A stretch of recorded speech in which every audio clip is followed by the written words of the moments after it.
In this video, we are going to see the human nerve system. The complexity of the nerve system can be observed during the course of evolution. We the human beings differ from other animals in our ability to think and take actions, which is due to the well-developed nerve system. Human nerve system is differentiated into central nervous system, peripheral nervous system, and autonomic nerve system. The CNS acts as a center for information and processing and control. Underline the processing and control. It consists of brain and the spinal cord. Underline the word brain and spinal cord. The PNS made up of nerves which connect the brain and spinal cord to all the parts of the body. Underline the word brain and spinal cord. ANS is formed of sympathetic and parasympathetic nerves. Central மனித நரம்பு மண்டலம். பரிணாம வளர்ச்சியில் ஏற்பட்ட மாற்றங்களின் காரணமாக நரம்பு மண்டலம் தற்காலத்தில் சிறப்பானதாகவும் சிக்கலானதாகவும் மாறியுள்ளது. மனிதர்களாகிய நாம் சிந்தித்து செயல்படும் ஆற்றலின் காரணமாக பிற விலங்கினங்களிலிருந்து வேறுபட்டு இருக்கிறோம். இதற்கு சிறப்பாக நரம்பு மண்டலம் காரணமாக அமைந்துள்ளது. மனித நரம்பு மூன்று பிரிவுகளாக பிரிக்கப்பட்டுள்ளது. அவையாவன மைய நரம்பு மண்டலம், பரிவு நரம்பு மண்டலம், தானியங்கு நரம்பு மண்டலம். மைய நரம்பு மண்டலம் தகவல்களை பரிசீலித்து செயல்படுத்தும் கட்டுப்பாட்டு மையமாக செயல்படுகிறது. மூளை மற்றும் தண்டுவடத்தை உள்ளடக்கியது. புற அமைவு நரம்பு மண்டலம் மூளை மற்றும் தண்டுவடத்திலிருந்து உடலின் பிற பகுதிகளை இணைக்கும் நரம்புகளை உள்ளடக்கியது. தானியங்கு நரம்பு மண்டலமானது பரிவு நரம்புகளையும் எதிர்பரிவு நரம்புகளையும் கொண்டது. Central nerve system. The brain and the spinal cord, being delicate vital structures, are well protected in bony cavity of the skull and the vertebral column respectively. CNS is formed of two types of matter. One is white matter, another one is grey matter. With respect to the presence or absence of myelin sheath, which we have discussed earlier. மைய நரம்பு மண்டலம். மைய நரம்பு மண்டலமானது மூளை மற்றும் தண்டுவடத்தை உள்ளடக்கியது. இவை பாதுகாப்பாக மண்டையோட்டின் உள்ளேயும் உள்ளெலும்பு கால்வாயிலும் அமைந்துள்ளது. மைய நரம்பு மண்டலம் மயலின் உறையுடன் கூடிய வெண்மையான பகுதி அல்லது மயலின் உறையற்ற சாம்பல் நிற பகுதிகளால் ஆனது. Then what is neurotransmitters? Neurotransmitters are the chemicals which allow the transmission of nerve impulse from the axon terminal of one neuron to the dendron of the another neuron or to an effector organ. The important neurotransmitter released by neurons is called acetylcholine. What is neurotransmitter? நரம்புணர்வு கடத்திகள் என்றால் என்ன? நரம்புணர்வு கடத்திகள் என்பவை ஒரு நரம்பு செல்லின் axon முனையிலிருந்து dendron முனைக்கு அல்லது எந்த இலக்கு உறுப்புகளோடு இணைக்கப்பட்டுள்ளதோ அந்த இலக்கு உறுப்புக்கு நரம்பு தூண்டல்களை கடத்தும் வேதிப்பொருள் ஆகும். அசிட்டைல்கொலைன் அந்த வேதிப்பொருள் தான் நியூரோ டிரான்ஸ்மிட்டர். இதை பற்றி நாம் ஏற்கனவே தெளிவாக ஆக்சான் டென்ட்ரான் தெளிவாக படிச்சிருக்கிறோம். அதை இப்போ இங்கே பயன்படுத்திக்கிறோம், அதாவது நரம்புணர்வு கடத்திகளுக்கு. Then now we are going to see the meninges of the brain. The brain is the controlling center of all the body activities. It is covered by three connective tissues or meninges. First one is dura mater, second one is arachnoid mater, third one is pia mater. Dura mater. Dura means tough, matter means membrane. So dura mater is the outermost thick fibrous membrane. Underline thick fibrous membrane. Second one is arachnoid matter.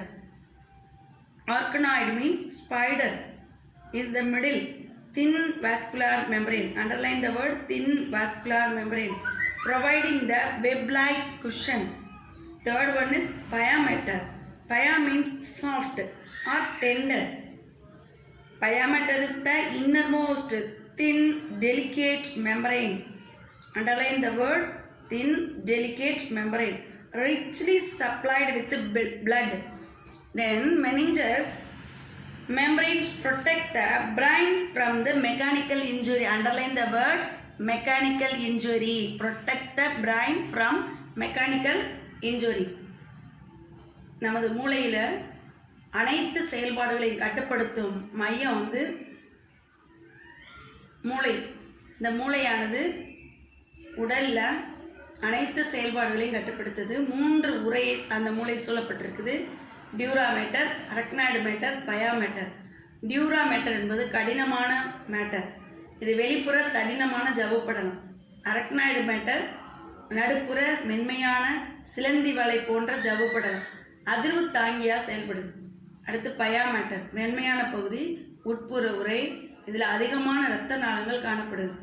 இந்த மூளையின் உரைகள் அனைத்து என்ன செய்யுதுன்னா மூளையை சிதைவுபடாமல் பாதுகாப்பாக வைத்துக்கொள்ள, அடிபடாமல் பாதுகாப்பாக வைத்துக்கொள்ள பயன்படுகிறது. LS of brain.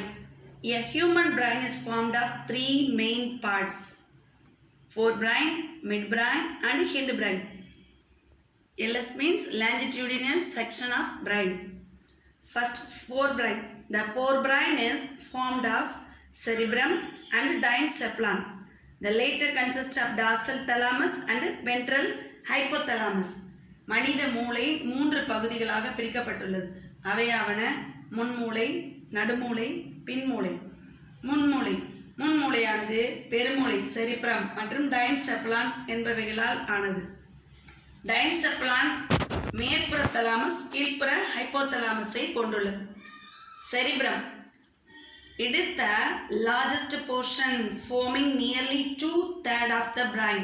The cerebrum is longitudinally divided into 2 halves as the right and left cerebral hemispheres by a deep cleft called median cleft. 2 cerebral hemispheres are interconnected by thick band of nerve fibers called corpus callosum. Underline the word corpus callosum. The outer portion of each cerebral hemisphere is formed of gray matter and it is called cerebral cortex. Inner part of the deeper part is formed of white matter and it is called as cerebral medulla. The cortex is extremely folded by the elevations called gyri, with the presence between them as a sulci that increase the surface area. பெருமூளை. மூளையில் 3/2 பகுதி அளவுக்கு பெரும்பான்மையாக இந்த பகுதி அமைந்துள்ளது. பெருமூளையானது நீள்வாட்டத்தில் மற்றும் வலது, இடது என 2 பிரிவுகளாக ஆழமான பிரிவுகள் மூலம் பிரிக்கப்பட்டுள்ளது. இப்பிளவு நடுப்பிளவு எனப்படும். இந்த பிளவுகள் செரிப்ரல் ஹெமிஸ்பியர், பெருமூளை அரைக்கோளங்கள் என்று அழைக்கப்படுகிறது. இந்த பிரிவுகள் மூளையின் அடிப்பகுதியில் கார்பஸ் கலோசம் எனும் அடர்த்தியான நரம்பு திசுக்காற்றையால் இணைக்கப்பட்டுள்ளது. பெருமூளையின் வெளிப்புற சாம்பல் நிற அடுக்கானது பெருமூளை புரணி எனப்படும். இந்த பெருமூளையின் உட்புற பகுதிக்கு வெண்மை நிற பொருளாலானது. பெருமூளையின் புரணி வந்து அதிகமான மடிப்புகளுடன் பல சுருக்கங்களை கொண்டு காணப்படும். ஃபோல்டிங்ஸ் இருக்கும். இதற்கு மேடாக இருக்கிற பகுதிக்கு பேர் கைரினும், பள்ளமாக இருக்கிற பகுதிக்கு சல்சி என்று பெயர். இந்த மடிப்பு வந்து அதிகமாக இருப்பதால் தான் புரணி வந்து அதிக பரப்பை கொண்டுள்ளது. Each cerebral hemisphere is divided into frontal lobe and parietal lobe, a temporal lobe and occipital lobe. These lobes are also known as the cerebral lobes and are associated with the specific functions. Any damage in the specific lobe in turn affects its function. The cerebrum is responsible for thinking, intelligence, consciousness, memory, imagination, reasoning and willpower. ஒவ்வொரு பெருமூளையினுடைய அரைக்கோளமும் முன்புற கதுப்பு, பக்கவாட்டு கதுப்பு, மேற்புற கதுப்பு, பின்புற கதுப்பு, இது அனைத்துமே வந்து பெருமூளையின் கதுப்புகள் என அழைக்கப்படும். இவை ஒவ்வொன்றும் குறிப்பிட்ட செயலுக்கு பொறுப்பானவை. ஏதேனும் ஒரு குறிப்பிட்ட அந்த கதுப்பில் வந்து சேதம் ஏற்பட்டுச்சுன்னா அந்த பகுதியினுடைய செயல்கள் பாதிக்கப்படும். பெருமூளையானது சிந்தித்தல், நுண்ணறிவு, விழிப்புணர்வு, நினைவுத்திறன், கற்பனைத்திறன், காரண காரியம் ஆராய்தல், மன உறுதி ஆகியவற்றுக்கு காரணமாக அமைந்துள்ளது. Thalamus present in the cerebral medulla. It is a major conducting center for sensory and motor signaling. It acts as a relay center. Thalamus ஆனது பெருமூளையின் உட்புறமான ஆழமான பகுதி. இந்த பகுதியானது உணர்வு, இயக்க தூண்டல்களை கடத்தக்கூடிய மிக முக்கியமான கடத்து மையமாக செயல்படுகிறது. Relay centre. Next hypothalamus. It lies at the base of the thalamus. It controls involuntary functions like hunger, thirst, sleep, sweating, sexual desire, anger, fear, water balance, blood pressure. Underline these involuntary functions. Underline that. It acts as a thermoregulatory. That is temperature control. It controls the temperature of the body. So it acts as the center of the body. It controls the secretions of hormones from anterior pituitary, and it is an important link between the nervous system and the endocrine system. Hypothalamus acts as the link between the nervous system and the endocrine system. Hypothalamus என்பது கீழாக அப்படின்ற பொருள் கொண்டது. இந்த பொருளுக்கு ஏற்ப thalamus கீழ்ப்பகுதியில் அமைந்துள்ளது. உடலின் உணர்வுகளான பசி, தூக்கம், தாகம், வியர்வை, இரத்த அழுத்தம், உடலின் நீர் சமநிலை பேணுதல் ஆகியவற்றை கட்டுப்படுத்துகிறது. உடலின் வெப்பநிலையை ஒழுங்குபடுத்தும் மையமாக செயல்படுகிறது. பிட்யூட்டரி சிறப்பு முன்கதப்பு ஹார்மோன் சுரப்பை கட்டுப்படுத்துது. இந்த ஹைப்போதலாமஸ் ஆனது நரம்பு மண்டலம் மற்றும் நாளமில்லா சுரப்பு மண்டலத்தின் இணைப்பாக செயல்படுகிறது. Next mid brain. It is located between the thalamus and the brain. The dorsal portion of the midbrain consists of 4 rounded bodies called corpus guadidae gemina that control the visual and auditory reflexes. நடுமூளையானது தலாமஸுக்கும் பின்மூளைக்கும் இடையில் அமைந்துள்ளது. இந்த நடுமூளையானது பின்புறத்தில் கோள வடிவிலான பகுதிகள் இருக்கு.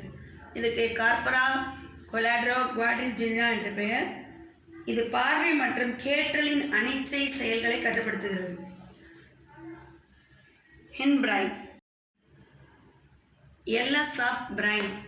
A human brain is formed of 3 main parts: forebrain, midbrain and hindbrain. LS means longitudinal section of brain. First, forebrain. The forebrain is formed of cerebrum and diencephalon. The later consists of dorsal thalamus and ventral hypothalamus. மனித மூளை 3 பகுதிகளாக பிரிக்கப்பட்டுள்ளது. அவையாவன முன்மூளை, நடுமூளை, பின்மூளை. முன்மூளையானது பெருமூளை cerebrum மற்றும் டைன்செப்லான் என்பவைகளால் ஆனது. டைன்செப்லான் மேற்புற thalamus, கீழ்ப்புற ஹைப்போதலாமஸை கொண்டுள்ளது. Cerebrum. It is the largest portion, forming nearly 2/3 of the brain. The cerebrum is longitudinally divided into 2 halves as the right and left cerebral hemispheres by a deep cleft called median cleft. 2 cerebral hemispheres are interconnected by thick band of nerve fibers called corpus callosum. Underline the word corpus callosum. The outer portion of each cerebral hemisphere is formed of gray matter and it is called cerebral cortex. Inner part of the deeper part is formed of white matter and it is called as cerebral medulla. The cortex is extremely folded by the elevations called gyri, with the presence between them as a sulci that increase the surface area. பெருமூளை. மூளையில் 3/2 பகுதி அளவுக்கு பெரும்பான்மையாக இந்த பகுதி அமைந்துள்ளது. பெருமூளையானது நீள்வாட்டத்தில் மற்றும் வலது இடது என இரு பிரிவுகளாக ஆழமான பிரிவுகள் மூலம் பிரிக்கப்பட்டுள்ளது. இப்பிளவு நடுப்பிளவு எனப்படும். இந்த பிளவுகள் செரிப்ரல் ஹெமிஸ்பியர் பெருமூளை அரைக்கோளங்கள் என்று அழைக்கப்படுகிறது. இந்த பிரிவுகள் மூளையின் அடிப்பகுதியில் கார்பஸ் கலோசம் என்னும் அடர்த்தியான நரம்பு திசுக்காற்றையால் இணைக்கப்பட்டுள்ளது. பெருமூளையின் வெளிப்புற சாம்பல் நிற அடுக்கானது பெருமூளை புரணி எனப்படும். இந்த பெருமூளையின் உட்புற பகுதிக்கு வெண்மை நிற பொருளாலானது. பெருமூளையின் புரணி அதிகமான மடிப்புகளுடன் பல சுருக்கங்களை கொண்டு காணப்படும். ஃபோல்டிங்ஸ் இருக்கும். இதற்கு மேடாக இருக்கிற பகுதிக்கு பேர் கைரீனும், பள்ளமாக இருக்கிற பகுதிக்கு சல்சி என்று பெயர். இந்த மடிப்பு அதிகமாக இருப்பதால் தான் புரணி அதிக பரப்பை கொண்டுள்ளது. Each cerebral hemisphere is divided into frontal lobe and parietal lobe, a temporal lobe and occipital lobe. These lobes are also known as the cerebral lobes and are associated with the specific functions. Any damage in the specific lobe in turn affects its function. The cerebrum is responsible for thinking, intelligence, consciousness, memory, imagination, reasoning and willpower. ஒவ்வொரு பெருமூளையினுடைய அரைக்கோளமும் முன்புற கதுப்பு, பக்கவாட்டு கதுப்பு, மேற்புற கதுப்பு, பின்புற கதுப்பு, இது அனைத்துமே பெருமூளையின் கதுப்புகள் என அழைக்கப்படும். இவை ஒவ்வொன்றும் குறிப்பிட்ட செயலுக்கு பொறுப்பானவை. ஏதேனும் ஒரு குறிப்பிட்ட அந்த கதுப்பில் சேதம் ஏற்பட்டுச்சுன்னா அந்த பகுதியினுடைய செயல்கள் பாதிக்கப்படும். பெருமூளையானது சிந்தித்தல், நுண்ணறிவு, விழிப்புணர்வு, நினைவுத்திறன், கற்பனைத்திறன், காரண காரியம் ஆராய்தல், மன உறுதி ஆகியவற்றுக்கு காரணமாக அமைந்துள்ளது. Thalamus present in the cerebral medulla. It is a major conducting center for sensory and motor signaling. It acts as a relay center. Thalamus ஆனது பெருமூளையின் உட்புறமான ஆழமான பகுதி. இந்த பகுதியானது உணர்வு, இயக்க தூண்டல்களை கடத்தக்கூடிய மிக முக்கியமான கடத்து மையமாக செயல்படுகிறது. Relay centre. Next hypothalamus. It lies at the base of the thalamus. It controls involuntary functions like hunger, thirst, sleep, sweating, sexual desire, anger, fear, water balance, blood pressure. Underline these involuntary functions. Underline that. It acts as a thermoregulatory. That is temperature control. It controls the temperature of the body. So it acts as the center of the body. It controls the secretions of hormones from anterior pituitary and it is an important link between the nervous system and endocrine system. Hypothalamus acts as the link between the nervous system and the endocrine system. Hypothalamus என்பது கீழாக அப்படின்ற பொருள் கொண்டது. இந்த பொருளுக்கு ஏற்ப thalamus கீழ்ப்பகுதியில் அமைந்துள்ளது. உடலின் உணர்வுகளான பசி, தூக்கம், தாகம், வியர்வை, இரத்த அழுத்தம், உடலின் நீர் சமநிலை பேணுதல் ஆகியவற்றை கட்டுப்படுத்துகிறது. உடலின் வெப்பநிலையை ஒழுங்குபடுத்தும் மையமாக செயல்படுகிறது. பிட்யூட்டரி சிறப்பு முன்கதுப்பு ஹார்மோன் சுரப்பை கட்டுப்படுத்துது. இந்த ஹைப்போதலாமஸ் ஆனது நரம்பு மண்டலம் மற்றும் நாளமில்லா சுரப்பு மண்டலத்தின் இணைப்பாக செயல்படுகிறது. Next mid brain. It is located between the thalamus and the brain. The dorsal portion of the midbrain consists of 4 rounded bodies called corpus guidoides gemina that control the visual and auditory reflexes. நடுமூளையானது தலாமஸுக்கும் பின்மூளைக்கும் இடையில் அமைந்துள்ளது. இந்த நடுமூளையானது பின்முறத்தில் கோள வடிவிலான பகுதிகள் இருக்கு. இதுக்கு கார்பரா கொலாட்ரோ குவாட்ரிஜினா என்ற பெயர். இது பார்வை மற்றும் கேட்டலின்